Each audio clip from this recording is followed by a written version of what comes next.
Everyone, welcome to upscprep.com। मेरा नाम नीलम भाटिया है और आज का वीडियो इंपॉर्टेंट है क्योंकि हम इस बार का जीएस पेपर 2 एनालाइज करने वाले हैं।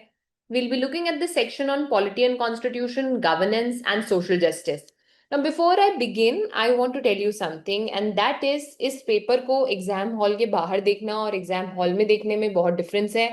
सबसे पहले तो हमें ये समझना होगा कि whatever analysis we are doing here is only outside the exam hall. And when you look at the paper outside the exam hall without the pressure, without this thinking that this paper is going to decide my destiny, so that's a very different ball game altogether. And therefore ये जो भी analysis हम कर रहे हैं इसका objective बहुत clear है। हम सिर्फ ये देखना चाहते हैं how can we align our preparations for the future. So the entire idea should be to look at the paper in such a way that what can you do from here onwards in order to be ready to face a paper like this. Now, of course, the paper was on the tougher side, which means ये सबके लिए tough था. So that is also one of the things that we need to remember, that when a paper is difficult, and if you have done all the possible sources, if you are prepared like everybody else and a little better, then whatever happens is going to happen for everyone. And there have been times जब paper difficult था but सबके वही score जिनके अच्छे आए उनके आए हैं. So that's fine. But here, what should be the point of this video? The point of this video is to look, of course, at the analysis, analyze the paper, but more than that, also look at how we should be planning our preparation from here onwards. So, chalo, let's get started. Let's look at question number one. Question number one कहता है discuss the corrupt practices for the purpose of RPA 1951. And then it says analyze whether the increase in the asset of legislators and or their associate or acquaintances disproportionate to their known source of income would be counted as undue influence and therefore a corrupt practice. Difficult question. Difficult because सबसे पहले तो आपको question को समझना पड़ेगा. So you have to spend time dissecting the question. Now, why I am trying to tell you this is it is also very difficult to kind of pinpoint the exact content. So first part तो फिर भी हम लोग पढ़ते हैं section 1 to 3 of RPA, what all falls under corrupt practices. This is still doable. But the second part is very very difficult. तो अगर एक अच्छा आंसर इस पे लिखना है तो हमें सबसे पहले तो डिफाइन करना पड़ेगा what is corrupt practice and then what are undue influences. तो करप्ट प्रैक्टिसेस में हमें सेक्शन 1 to 3 ऑफ आरपीए पूरी लिस्ट बतानी पड़ेगी कि भैया bribery is a corrupt practice, so all those list will go into corrupt practices. Now undue influence would be about how are you impacting elections. अब हमें link establish करना पड़ेगा कि डिस्प्रपोर्शिएट एसेट होना अपने आप में सिर्फ करप्ट प्रैक्टिस नहीं है. If it is leading to influencing elections, manipulating elections, then it will be counted as a corrupt practice. So basically question में आपको दो पार्ट्स करने हैं. पहले तो आप करप्ट प्रैक्टिसेस समझाएंगे, आरपीए के सेक्शन 1 to 3 को मेंशन करेंगे. उसके बाद आप बताएंगे कि डिस्प्रपोर्शनेट एसेट्स का डायरेक्टली करप्ट प्रैक्टिसेस में नहीं काउंट होता, rather if it has an impact on electoral practices तो उसे हम जो है करप्ट प्रैक्टिस केस के अंदर डालेंगे. Now what I am trying to say is, see this is a difficult question. You need to have content to write this question, और जो कन्वेंशनल सोर्सेस हैं हम उतने डिटेल में नहीं जाते. But here is what I need to tell you. देखो, RPA is a part of your syllabus and RPA is one of the most repeated themes in your PYQs. तो हमारा जो लेसन है वो यहाँ पर ये है कि हम 10 से 12 ऐसी पीवाईक्यू थीम्स आइडेंटिफाई कर लें which have been very very repeated, and उसके हम डेप्थ में जाएं. बिकॉज पिछले साल भी और इस साल भी ऑब्जर्व किया गया कि जो पीवाईक्यू के रिपीटेड थीम्स से उसमें ये लोग नई चीजें एक्सप्लोर कर रहे हैं. So one thing that we can do is those 10-12 PYQs, themes, which are repeated n number of times, we should be going into little more details of these questions. So that's learning from this particular question, that let's identify PYQ themes and let's go into detail of these PYQ themes that we have identified. Now let's look at question number 2. Comment on the need of administrative tribunals as compared to the court system. Assess the impact of recent tribunal reforms through rationalization of tribunals made in 2021. अब again आप देखो, सबसे पहले question में आपको करना क्या है. तो पहले तो आप ये बताओगे कि एडमिनिस्ट्रेटिव ट्रिब्यूनल्स जो नॉर्मल कोर्ट सिस्टम है उससे कैसे बेहतर है. तो हम वो सारी बातें लिखेंगे कि भैया they are specialised, speedy justice के लिए अच्छी हैं, कोर्ट पे बर्डन कम होगा इसके लिए अच्छे हैं. So why did we went the administrative tribunal route, पहले तो हमें ये समझाना है. Which is I think the easier part of this question. This is easier. Why? Because standard sources में आपको मिल जाएगा, हम ये पढ़ते हैं, and this is something that we prepare. So I believe first part of the question तो आप आसानी से कर सकते हैं. Second part of the question is where it gets a little tricky. तो देखो 2021 में रैशनलाइजेशन के कुछ अटेम्प्ट्स थे. जैसे सॉरी, जैसे जो ओवरलैपिंग जुरिस्डिक्शन था, कई ट्रिब्यूनल्स का, उनको मर्ज करने की कोशिश थी. Then there was an attempt to bring transparency in appointment. Search और सिलेक्शन कमिटी का क्रिएशन की बात 2021 में की गई. Now all of this was done in 2021. Of course tribunals news में रहते हैं, ट्रिब्यूनल्स पीवाईक्यू का थीम भी है, but how many of us would be reading 2021 के रिफॉर्म्स, और वो भी नहीं. In this answer we also have to write its impact. So for example, court के ऊपर जो बर्डन है वो कम नहीं हुआ. So that impact has to be mentioned. तो essentially क्वेश्चन के तीन पार्ट्स होंगे. पहला जहां आप ये बता रहे हैं कि एडमिनिस्ट्रेटिव ट्रिब्यूनल्स वाई. सेकेंड जहां आप 2021 के रिफॉर्म्स को मेंशन कर रहे हैं, और फिर उसके इम्पैक्ट के बारे में बात कर रहे हैं. Now why do I rate it as moderate is because first part is doable, because that is there in conventional sources. But second part of it would be difficult to do. Now, in such a situation, what do? I must prepare my basics very thoroughly. ताकि अगर ऐसा कोई सवाल आता है तो at least जो basic है वो मैं गलत ना करूं. Because that is something most sincere candidates will be doing right. तो second part of the question चलो सबका ही हल्का होगा, बहुत कम लोग होंगे जो इसको बहुत अच्छे से लिख पाएंगे. But the first part would be good if you are well prepared candidate. So आप अभी क्या होगा ना, after this paper many people will only rush for value addition, कि मुझे और डेप्थ में कोई कंटेंट मिल जाए, ये मिल जाए, वो मिल जाए. I am not saying you don't increase your content, but what I am saying is you first be very clear with your basics. Because अगर ये क्वेश्चन आता है and you are not able to write the first part of it, then you are anyway out of the race. So my learning from this question would be we don't have to ignore the basics. वो हमारे rock strong और solid होने चाहिए, ताकि at least we are able to perform well in the basics that we encounter. Awesome. So now let's look at question number 3. It says compare and contrast president's power to pardon in India and in USA. Are there any limits to it in both the countries, and what are preemptive pardons? Again, three parts of the question. पहले में आप presidential pardoning को compare करेंगे India और US में. तो आप बताएंगे कौन कौन से एरियाज में प्रेसिडेंट को पार्डन अलाउड है. आप बताओगे कि कैसे इंडिया की जो पार्डनिंग पार है प्रेसिडेंट की वो डिस्क्रिशनरी नहीं है, it is on the aid and advice of council of ministers headed by the prime minister. US में it is more the discretion of the president. फिर आप ये बताओगे कैसे हमारी पार लिमिटेड है, because the question says are there any limits. So limited कैसे है? One, it is not the discretionary पार. Second, you can also have judicial review over it, unlike USA जहां पर जो प्रेसिडेंट है उनके पास इनॉर्मस पावर है when it comes to pardoning, and limit बहुत ही कम है. So again, and what are preemptive pardons? आपसे एक्सपेक्टेड था, जो बाइडेन ने अपने बेटे को जो प्रीएम्प्टिव पार्डन दी थी. बेसिकली प्रीएम्प्टिव पार्डन का मतलब होता है when you are pardoning even before the trial और द एग्जीक्यूशन. तो अभी ट्रायल और एग्जीक्यूशन नहीं हुआ है, बट फ्यूचर कन्विक्शन से बचाने के लिए जब आप पार्डन देते हो, that is called as preemptive pardon. So it was very much in news, and क्योंकि comparative politics is a part of your syllabus, अगर न्यूज में देखो, इस एरिया को प्रिपेयर करने का सबसे अच्छा तरीका है बेसिक्स के बाद में you look out for what is in news, and you definitely have to prepare any comparative aspect which is in news. तो क्योंकि pardoning power of USA news में थी, ये क्वेश्चन एक्सपेक्टेड था, and that is why I am calling it moderate. अगर ये news से नहीं होता, मैं इसे डिफिकल्ट कैटेगरी में डालती. कंटेंट अभी भी इसका मुश्किल है, but at the same time why would I like to call it moderate is because it was in news.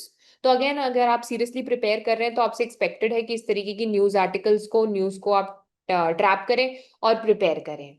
So what is my learning for the future? मैंने एक स्ट्रैटेजी वीडियो भी बनाया था, और मैं ये बार बार रिपीट करती हूँ कि you have to look for the themes in news. तो देखो, हर साल ना कुछ 25 से 50 थीम्स होती हैं. Now, why do I say 25 to 50? If I'm covering entire GS2, that is including your international relations, then these 50 topics are the ones which will be in news.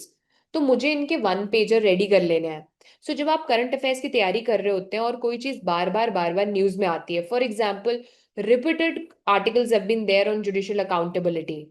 So if there are so many articles on judicial accountability, that becomes my top 50 topic. So what I do is make an index of topics, make a list of topics that have been very repeated in current affairs as per my GS2 syllabus. And I keep a list of it ready, and I prepare a one pager on all of these. So just a day before my exam, मेरे पास ये 50 sheet हैं जो मैं फटाफट से revise कर रही हूँ.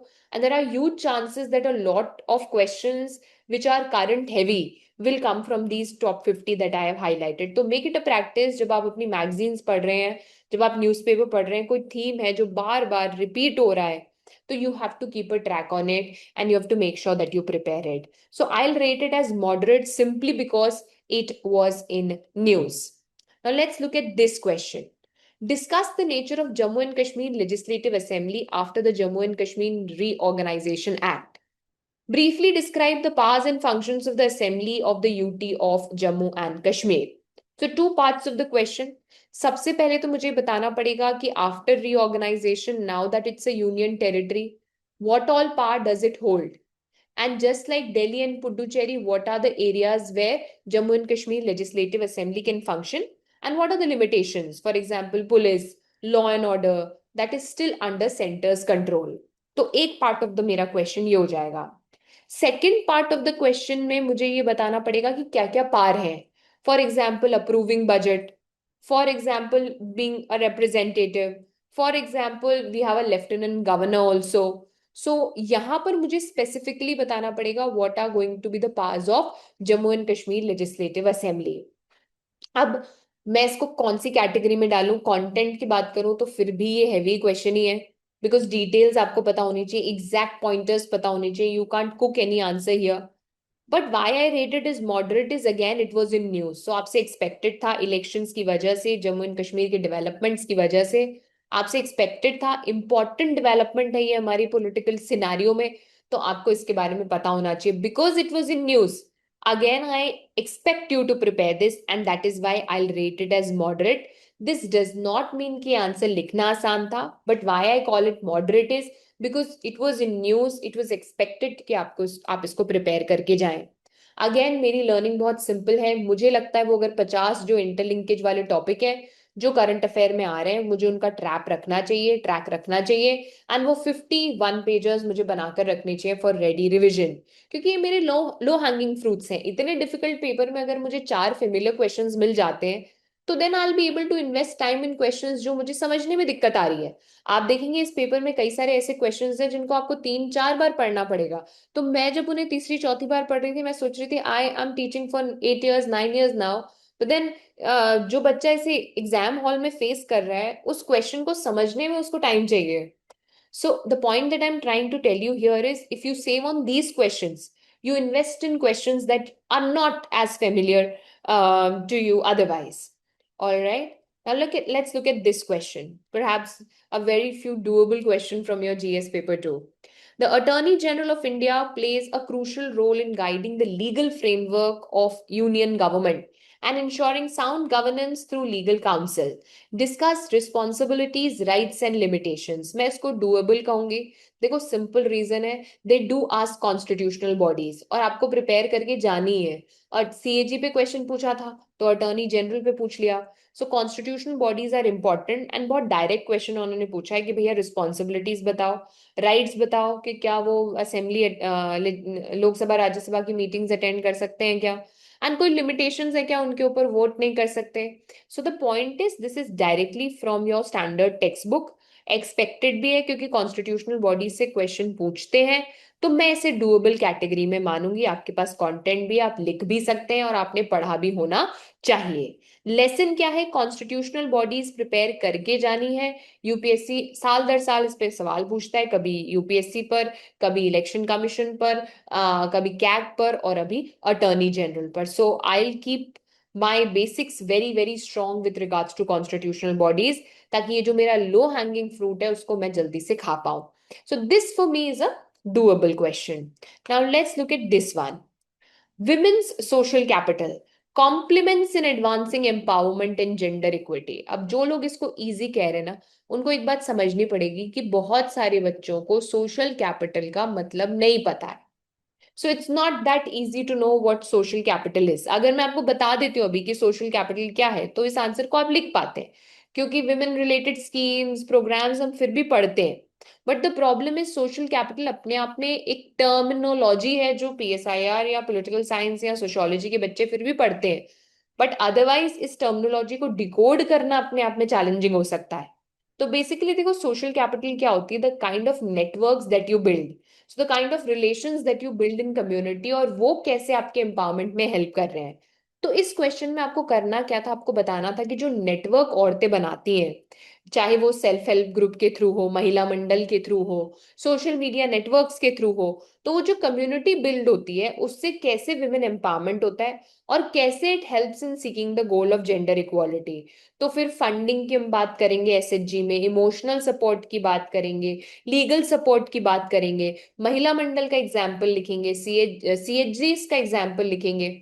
The point is, if you know what social capital is, then only you will be able to answer this question. तो मुझे पहले तो ये पता होना चाहिए कि सोशल कैपिटल होती क्या है, which means कि social capital means that network that I have, the community that I've built, which helps in my empowerment. So why do I call it as a difficult question? भाई सीधी सी बात है, सवाल समझ में आएगा तभी तो आंसर लिखेंगे। Many will not understand the question and may I and up writing a very generic और अ वेरी अनरिलेटेड आंसर। तो यहाँ मेरी आपको एक एडवाइस है जो मैं अपनी क्लासेस में हमेशा देती हूँ। सोशल कैपिटल ऐसा नहीं है टर्म आपने पहली बार सुना होगा। अगर आप न्यूज़पेपर पढ़ते आ रहे हैं तो सोशल कैपिटल वर्ड बहुत यूज होता है। हाँ, आपके नोट्स में ये नहीं होगा, but otherwise as a part of your newspaper reading, social capital is a terminology. तो मैं हमेशा अपने स्टूडेंट से बोलती हूँ कि maintain a list of terminology, glossary बना के रखो। जो भी तुम्हें टर्म लगता है कि मुझे इसका मतलब नहीं पता है, या तो वो आपको आंसर लिखने में काम आएगा या आंसर समझने में काम आएगा। तो जब भी कोई वर्ड, कोई टर्म, कोई फ्रेज आप अपने न्यूज़पेपर में पढ़ते हैं, make a dictionary and quickly in 2 lines write in very simple words your understanding of that concept, ताकि इस तरीके के जब सवाल आए तो आप उनको डाइसेक्ट भी कर पाए और अच्छे से आंसर भी कर पाए। This was your question on social capital. एक और क्वेश्चन देखते हैं। क्वेश्चन कह रहा है, e governance projects have a built in bias towards technology and back end integration then user centric designs. Again a difficult question. सबसे पहले तो ये सवाल सिर्फ ई गवर्नेंस के ऊपर नहीं है। तो मतलब what I am saying is, e governance का कंटेंट चिपका दिया आपने as it is, e governance की डेफिनेशन, उसके फायदे, उसके नुकसान, तो आपको इसमें मार्क्स नहीं मिलेंगे। तो एक बहुत ही अनरिलेटेड कंटेंट तो आप लिख सकते हैं क्योंकि कंटेंट तो आपके पास है, लेकिन ये सवाल समझ में ही नहीं आएगा, ये सबसे बड़ा चैलेंज है। What is the meaning of this question? कि जितने भी ई गवर्नेंस प्रोजेक्ट्स हैं इंडिया में, वो इस तरीके से बनाए जाते हैं कि भाई डेटा का इंटीग्रेशन हो जाए, कि भाई गवर्नमेंट के लिए काम आसान हो जाए। जो भी आपका इंफ्रास्ट्रक्चर है, जो भी डेटाबेस है, वो बैकएंड के लिहाज से बनाया जाता है कि उनके लिए वो इजी टू फंक्शन हो, डेटा को वो इंटीग्रेट कर पाए, टेक को वो इस्तेमाल कर पाए। बट ये नहीं देखा जाता कि जो एंड प्रोडक्ट है वो सिटीजन के लिए कितना फ्रेंडली है। तो यूजर इंटरफेस वो लोग यूज कर पा रहे हैं क्या? खासकर हम ये नहीं सोचते कि जो टैक्स सेवी लोग नहीं है, या जो मार्जिनलाइज सेक्शन से हैं, जो रूरल एरिया से हैं, उनके लिए ये इस्तेमाल करना बहुत आसान नहीं होता। सो आपका सारा फोकस इस पे होता है कि डेटा कैसे इंटीग्रेट हो जाए। आपका सारा फोकस ऐसे होता है कि भैया गवर्नमेंट के लिए काम कैसे आसान हो। But we don't focus on the fact कि ये अल्टीमेटली बन किसके लिए रहा है। It is for the people. तो अगर डिजाइन ही पीपल सेंट्रिक नहीं है, अच्छा इंटरेस्टिंगली आपको क्वेश्चन में करना क्या होगा? सबसे पहले तो आप स्टैब्लिश करोगे कि भैया एक बायस है। फिर आप बताओगे कि कैसे यूजर सेंट्रिक डिजाइन नहीं है, और फिर आप उसका इम्पैक्ट भी बताओगे। इम्पैक्ट कैसे? कि जो मार्जिनलाइज सेक्शन को बिलोंग करते हैं, जो रूरल पॉपुलेशन से आते हैं, मतलब जहां पर डिजिटल डिवाइड ज्यादा है, वो जो गवर्नमेंट की स्कीम्स हैं, जो गवर्नमेंट के बेनिफिट्स एंड ई गवर्नेंस, वो ले ही नहीं पाते, because design is not familiar for them to be used. So how do we write a answer to it? सबसे पहले आप बात करिए बिल्ट इन बायस की, फिर आप बात करिए how backend integration is missing, उसके इम्पैक्ट की बात करिए। और क्योंकि नेगेटिव पे आप क्वेश्चन को नहीं छोड़ेंगे, आपको कोई एक दो सॉल्यूशंस देने पड़ेंगे। सो ये right how we have to go for a balanced approach. जहां यूजर इंटरफेस को भी प्रायोरिटी दी जाए and not just governmental data integration.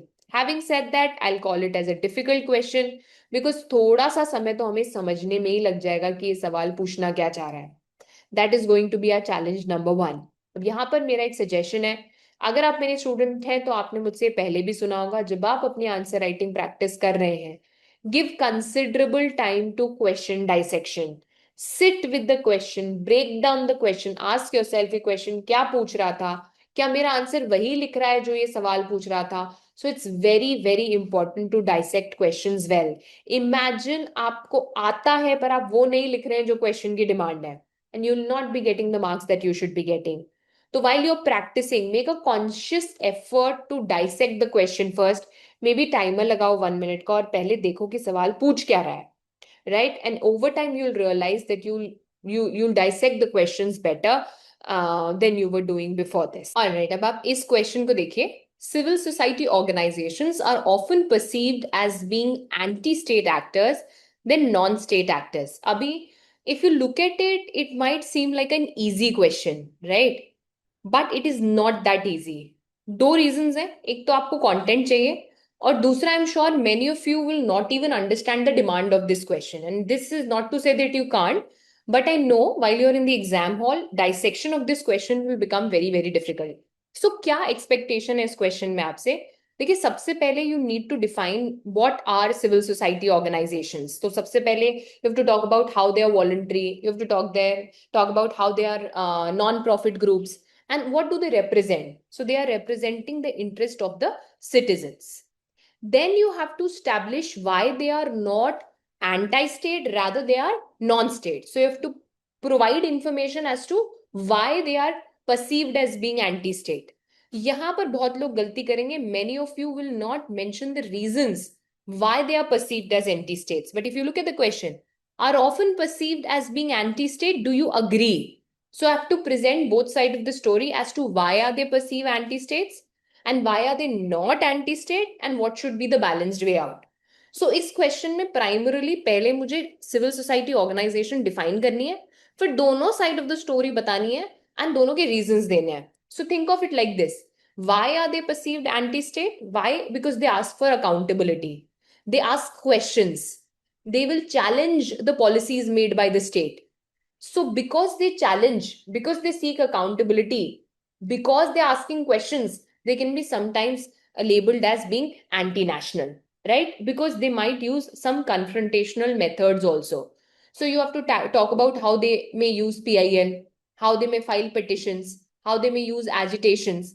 Now ये सब आपने पढ़ा है, but the problem is how do you first dissect the question and how do you present it. Then इसके बाद आपको ये भी बताना है that why are they not anti-state. Why? Because if you think about them, they are actually bridges between the citizens and the state. तो civil society का काम क्या है? To act as a bridge.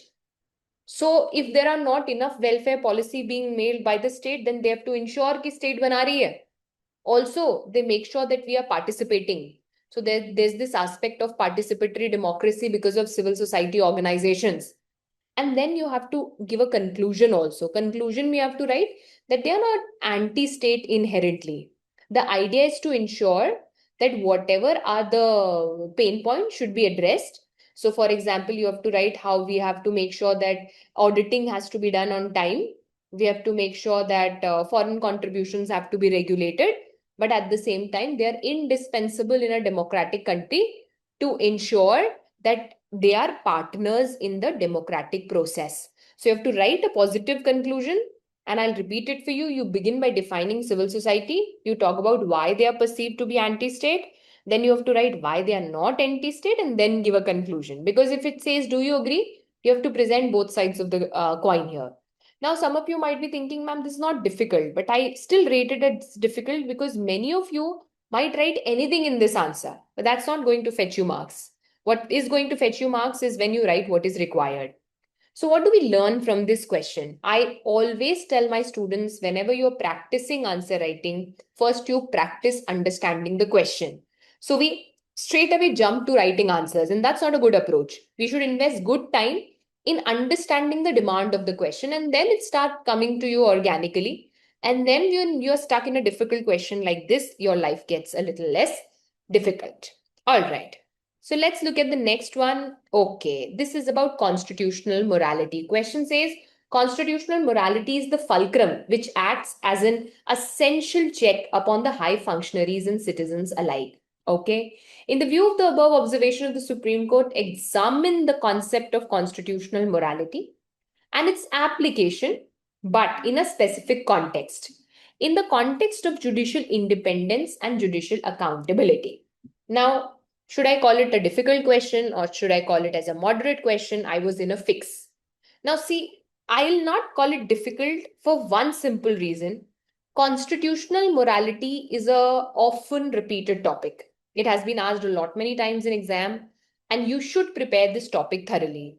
So the first part of the question can be easily answered in my opinion. You know what constitutional morality is, you know how it is about adhering to the spirit of the constitution.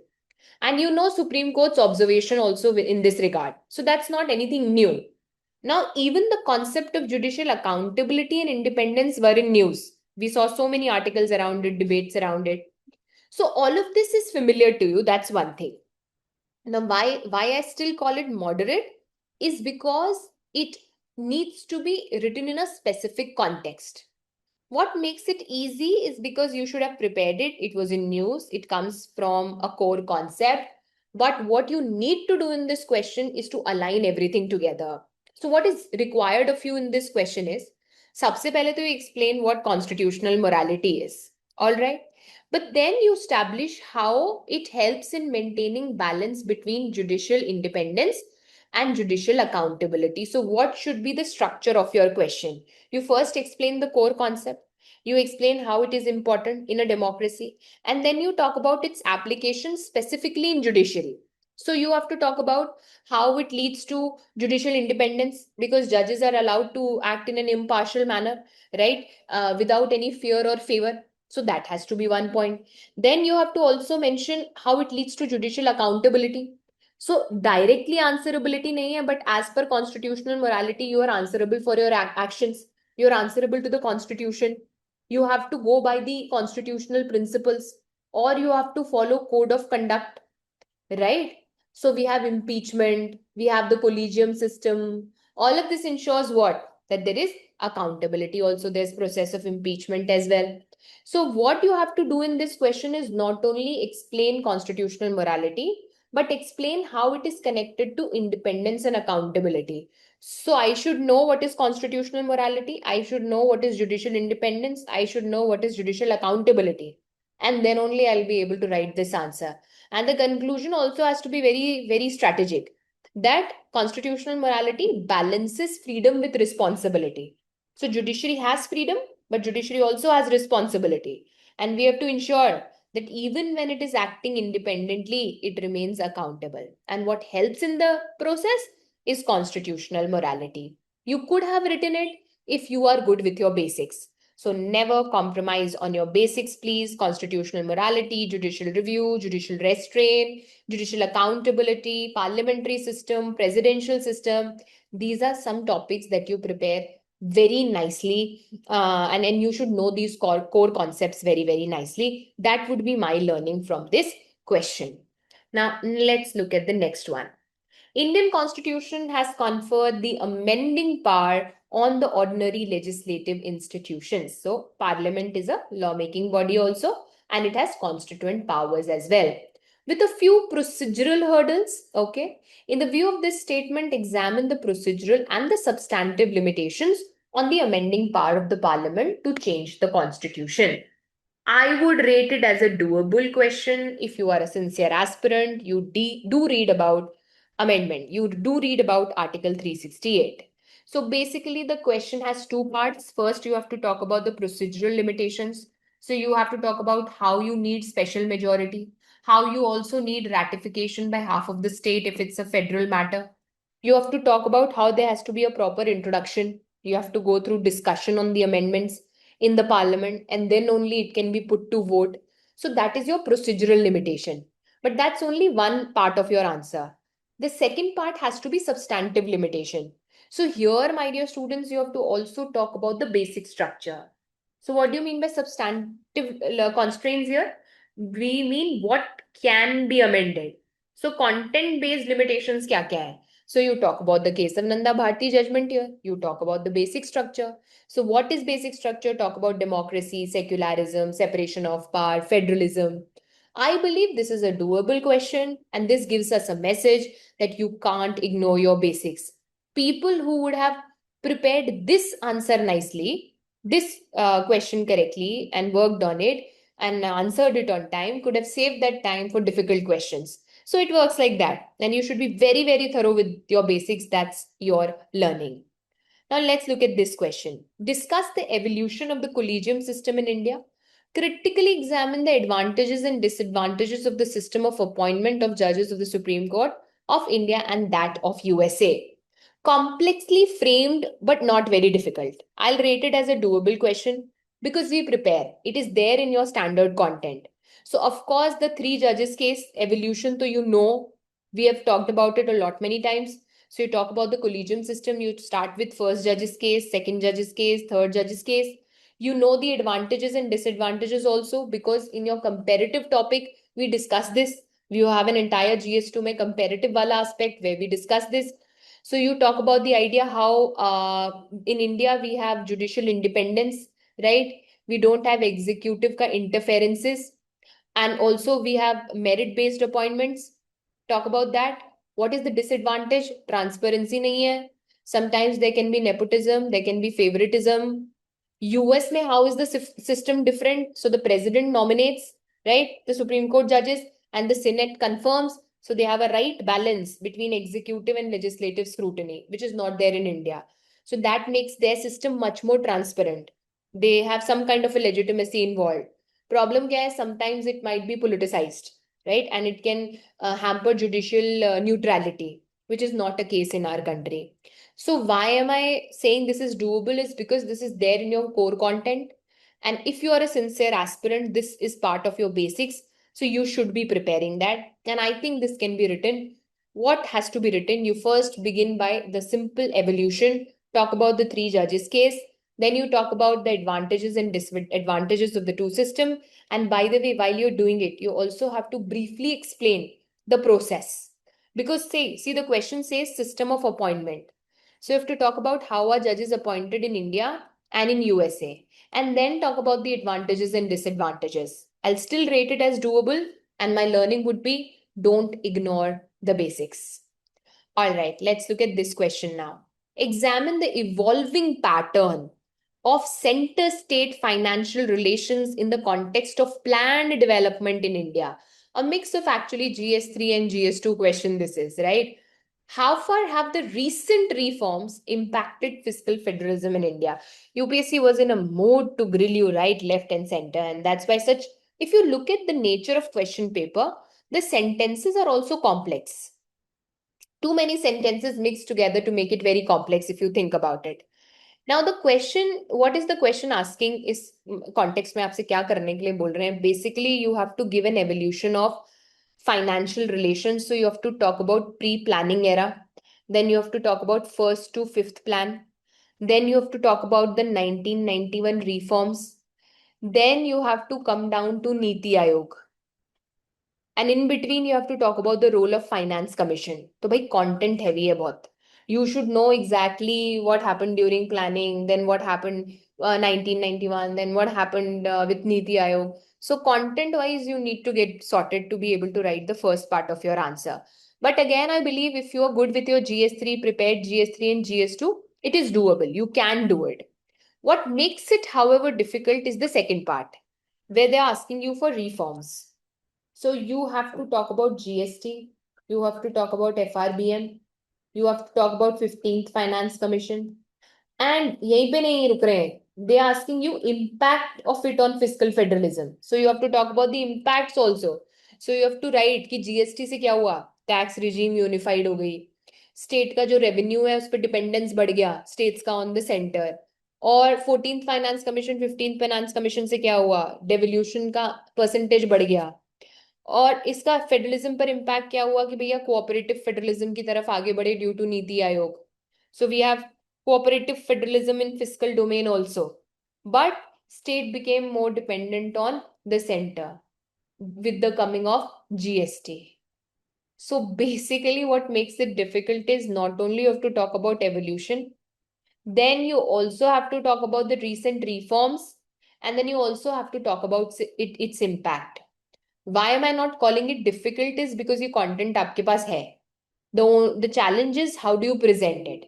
So not doable, easy category में नहीं डाल रही हूँ because लिखना मुश्किल है.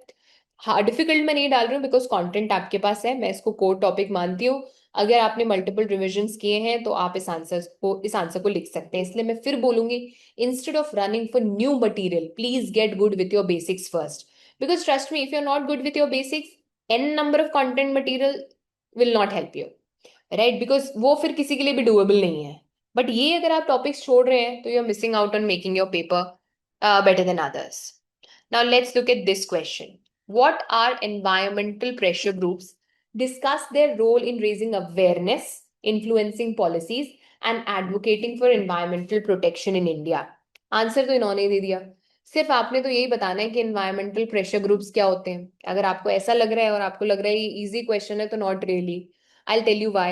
Because सबसे पहली बात तो आपको define करने के बाद इन सबके examples देने हैं. So they have a role in creating awareness, or they influence policies, or they advocate. ये तो सबको पता है.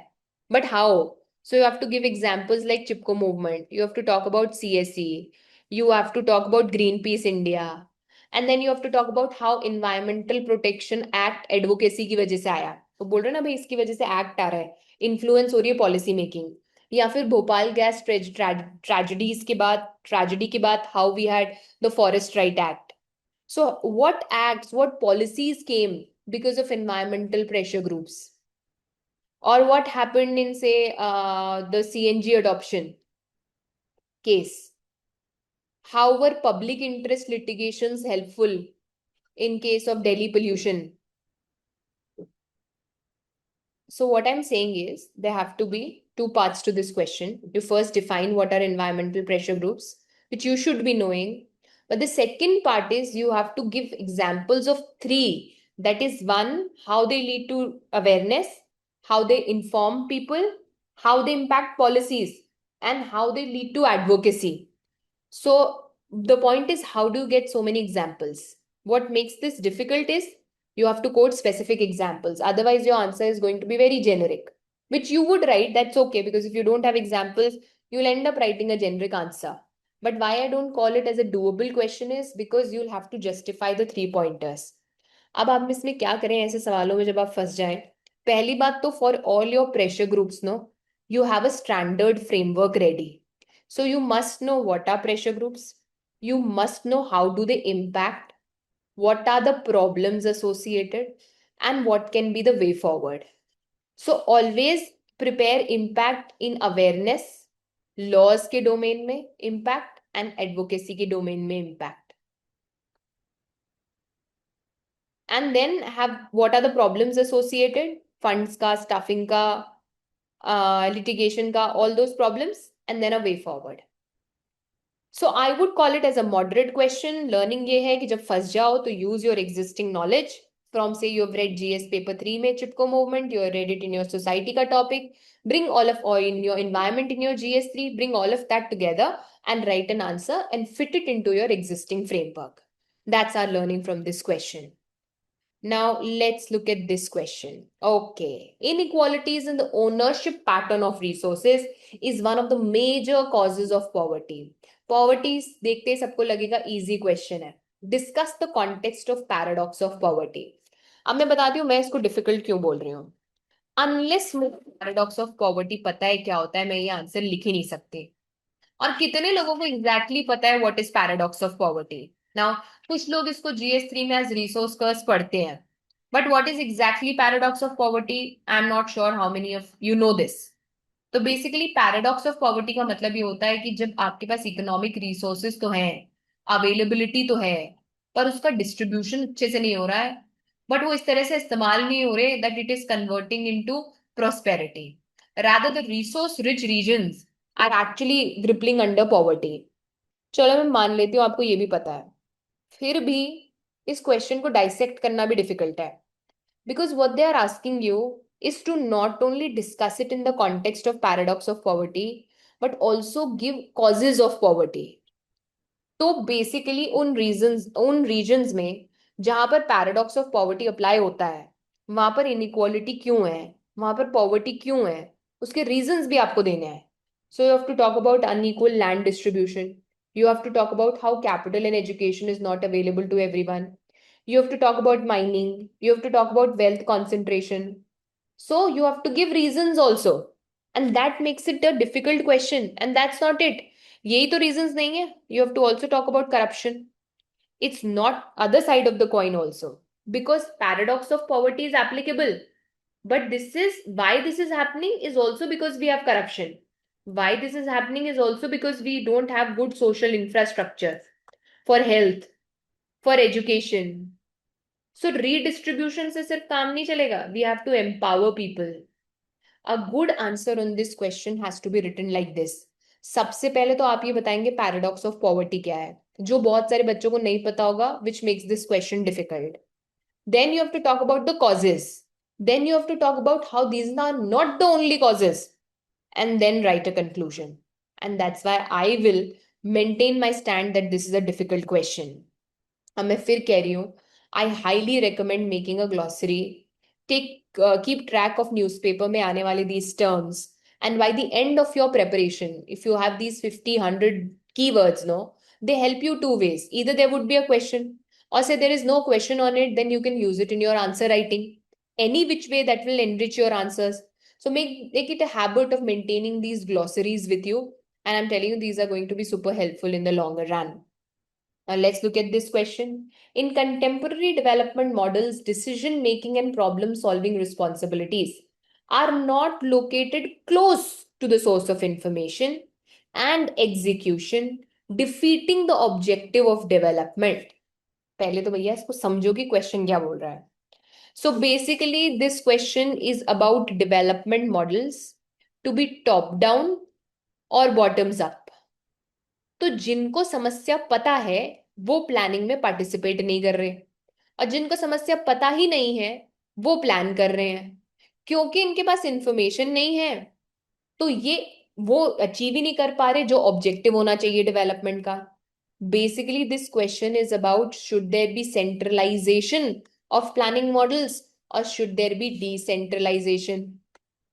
सो we have to bring in all the debates on PRI here. So basically इस क्वेश्चन में आपको क्या करना है, सबसे पहले तो आपको ये बताना है कि सेंट्रलाइज्ड डिसीजन मेकिंग की प्रॉब्लम क्या है, क्या क्या समस्याएं होती है उससे. Then you have to talk about how decentralized decision making is more responsive.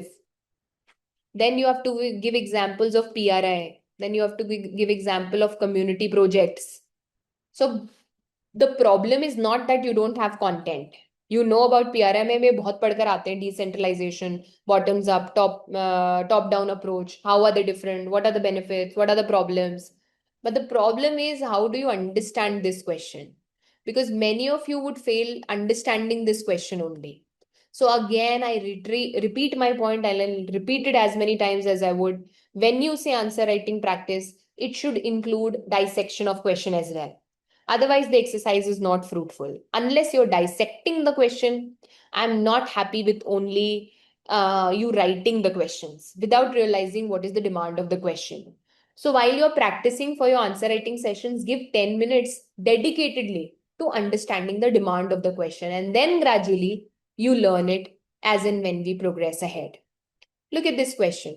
The National Commission for Protection of Child Rights has to address the challenges faced by children in the digital era. Okay. Examine the existing policies and suggest measures the Commission can initiate to tackle the issue. At first, I thought I should rate it as moderate, but then I would want you to think of it from the terms of current affairs.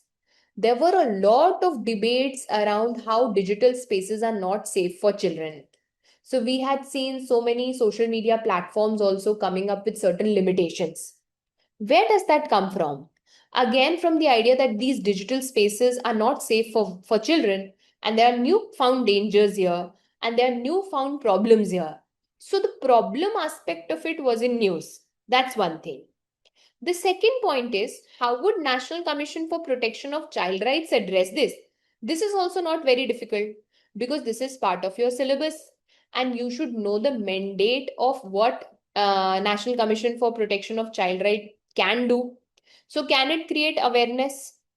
Can it have stakeholder approach? Can it present suggestions to the government? Can it give suggestions to the government? Can it hold drives? Can it involve companies? My point is, you know the mandate of National Commission for Protection of Child Rights. You also know what are the dangers that children face in digital era. If you connect your information together, you can actually write an answer to this question. Provided, of course, in the exam hall, you maintain a little calm and you're able to dissect the question. If you're able to do it with your existing knowledge, this question is doable. So that is why I have rated it in the doable category. Now, see, after all this discussion, what is the conclusion that we arrive at? What is that I am wanting to tell you from this discussion? So, I'll summarize my suggestions to you in 5 points and we'll keep it very short. Even after the dynamic and tough nature of this paper, I still stand by the fact, which I said in my preparation video also, that PYQs are still very, very, very important. And all the more important when you get a paper like this because they teach you the demand of the question. Maybe the question is not repeated verbatim, but if you learn the art of dissecting the question, framing a structure to the answer, you can even tackle the difficult questions. So, first thing first, before you run for writing any other answers, begin with writing PYQs. They are very important. Answer writing has gone all the more important. You can check out upscprep.com's courses as well. Whatever you want to do, but write, and begin writing PYQs. That's suggestion number one. Second, a suggestion which I keep repeating in my classes also, but I'll repeat it again as well. Break down, have dedicated dissection exercises. What is question dissection exercise? Don't write any answers. Take 10 minutes and for two questions, just ask yourself, take a workbook, take a sheet of paper and ask yourself what is the question asking.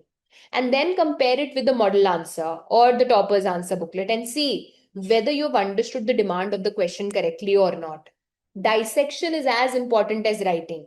Imagine I'm asking you what is your name and you're writing I study in so and so college. I'm not going to give you marks even if your information is correct because I'm not asking you where do you study. I'm asking you what is your name. So you better tell me what your name is. So question dissection पर investment जरूरी है. Another debate, भाई हम तो magazine पढ़ते हैं ma'am तो हमें न्यूज़पेपर पढ़ने की जरूरत नहीं है. Take a bitter pill. No magazine can replace newspapers, full stop. Magazines are very important. They lower down your burden. They help you in compilation. They help you with not making notes anymore. But newspaper teaches you analysis. See, there are two, three skills that are very important for this exam. One is comprehension, to be able to understand the question. Second is to be able to write. That is whether you have writing skills or not. And third is relevance. ये तीनों ही editorials पढ़कर आपको समझ आते हैं. So I still maintain this fact that give 1 hour to newspaper reading, please.